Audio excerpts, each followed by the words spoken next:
This channel does not promote any violent, harmful, or illegal activities. All content provided by this channel is meant for an educational purpose only. বিপাকে রাহুল গান্ধী রাষ্ট্রের বিরুদ্ধে বিদ্রোহ প্ররোচনার অভিযোগ। লোকসভার বিরোধী দলনেতার বিরুদ্ধে দায়ের এফআইআর। এবার ভারতীয় রাষ্ট্রের বিরুদ্ধে লড়াই মন্তব্য নিয়ে তার বিরুদ্ধে অসমের গুয়াহাটিতে এফআইআর দায়ের। সাইফের উপর হামলার মূল অভিযুক্ত শরীফুলকে নিয়ে এবার ঘটনার পুনর্নির্মাণ করতে চায় মুম্বাই পুলিশ। শরীফুলকে নিয়ে সাইফের বান্দ্রার বাড়িতে যাওয়ার পরিকল্পনা। সাইফের বাড়িতেই শরীফুলকে নিয়ে ঘটনার পুনর্নির্মাণ করবে মুম্বাই পুলিশ।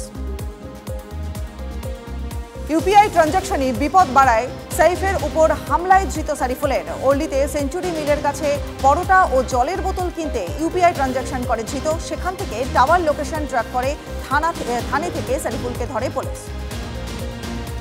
বছরের শুরুতেই সেনা জঙ্গি সংঘর্ষ কাশ্মীরে। গোপন সূত্রে খবর পেয়ে জঙ্গি ডেরায় অভিযান বাহিনীর। চারদিক থেকে ঘিরে ফেলে তল্লাশি চালায় সেনা।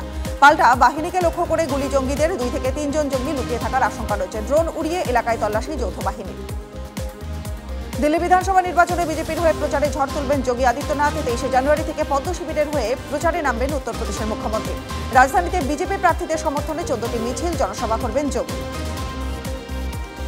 মহাকুম্ভে ভয়াবহ আগুন, পুড়ে ছাই বহু তাঁবু। সেক্টর 19-এ গীতা প্রেসের তাঁবুতে আগুন লাগে। সেই আগুন দ্রুত ছড়িয়ে পড়ে আশপাশের তাঁবুতে। সূত্রের খবর, বেশ কয়েকটি গ্যাস সিলিন্ডার ফেটে আগুন ছড়ায়। ঘটনাস্থল পরিদর্শনে যান যোগী আদিত্যনাথ। তার কাছে পরিস্থিতির খোঁজ নেন প্রধানমন্ত্রী।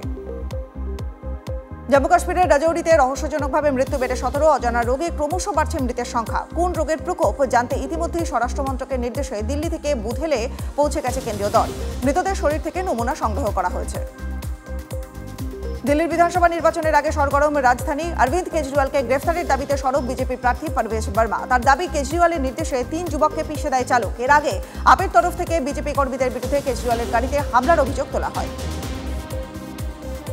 সীতাপুরের কংগ্রেস সাংসদ রাকেশ রাঠোরের বিরুদ্ধে ধর্ষণের অভিযোগ। 4 বছর ধরে ধর্ষণের অভিযোগ নির্যাতিতার। তার অভিযোগ, বিয়ে এবং রাজনৈতিক কেরিয়ার গড়ে দেওয়ার প্রতিশ্রুতি দিয়ে ধর্ষণ করেন রাকেশ।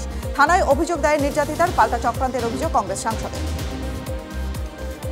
ভয়াবহ পথ দুর্ঘটনায় মৃত্যু মনু ভাকেরের দিদা এবং মামার। হরিয়ানার চরখি দাদরিতে পথ দুর্ঘটনায় পরিবারের 2 সদস্যকে হারালেন অলিম্পিয়ান। পুলিশ সূত্রের খবর যে মহেন্দ্রগড় বাইপাস ধরে স্কুটারে যাওয়ার সময় দ্রুত গতিতে গাড়ির ধাক্কা মারে তাদের। ঘটনাস্থলেই পিষে মৃত্যু ঘটে দুজনের। অন্ধ্রপ্রদেশের তিরুপতি মন্দিরের তদন্তের নির্দেশে প্রত্যাহার করল কেন্দ্র। 8ই জানুয়ারি তিরুপতি মন্দিরে পদপৃষ্ঠের ঘটনায় মৃত্যু ঘটে 6 ভক্তের। 13ই জানুয়ারি মন্দির চত্বরের সামনে তিরুমালার লাড্ডু বিতরণ কেন্দ্রে আগুন লাগে। 2 দুর্ঘটনার পরেই মন্দির চত্বরে গিয়ে পুঙ্খানুপুঙ্খ তদন্তের নির্দেশ দেওয়া হয়েছিল, কিন্তু সেই নির্দেশ প্রত্যাহার করে কেন্দ্র। আগামী 1 ফেব্রুয়ারি থেকে চালু হচ্ছে পুরীর জগন্নাথ দর্শনের নতুন নিয়ম। দর্শনের জন্য দিতে হবে লাইন। একটি লাইন থাকবে মহিলা ও শিশুদের জন্য, একটি করে লাইন থাকবে বিশেষভাবে সক্ষম এবং বয়স্কদের জন্য, 3টি লাইন থাকবে পুরুষদের জন্য। ফের মেটালিতে হাতির হামলায় মৃত্যু। জঙ্গলে খাবার আনতে গিয়ে হাতির হামলায় মৃত্যু যুবকের। গরুমারা জাতীয় উদ্যানের অধীনে থাকা গর্তি ক্যাম্পের ঘটনা। কুনকি হাতিদের খাবার আনার দায়িত্ব ছিল ওই বনকর্মীর উপর।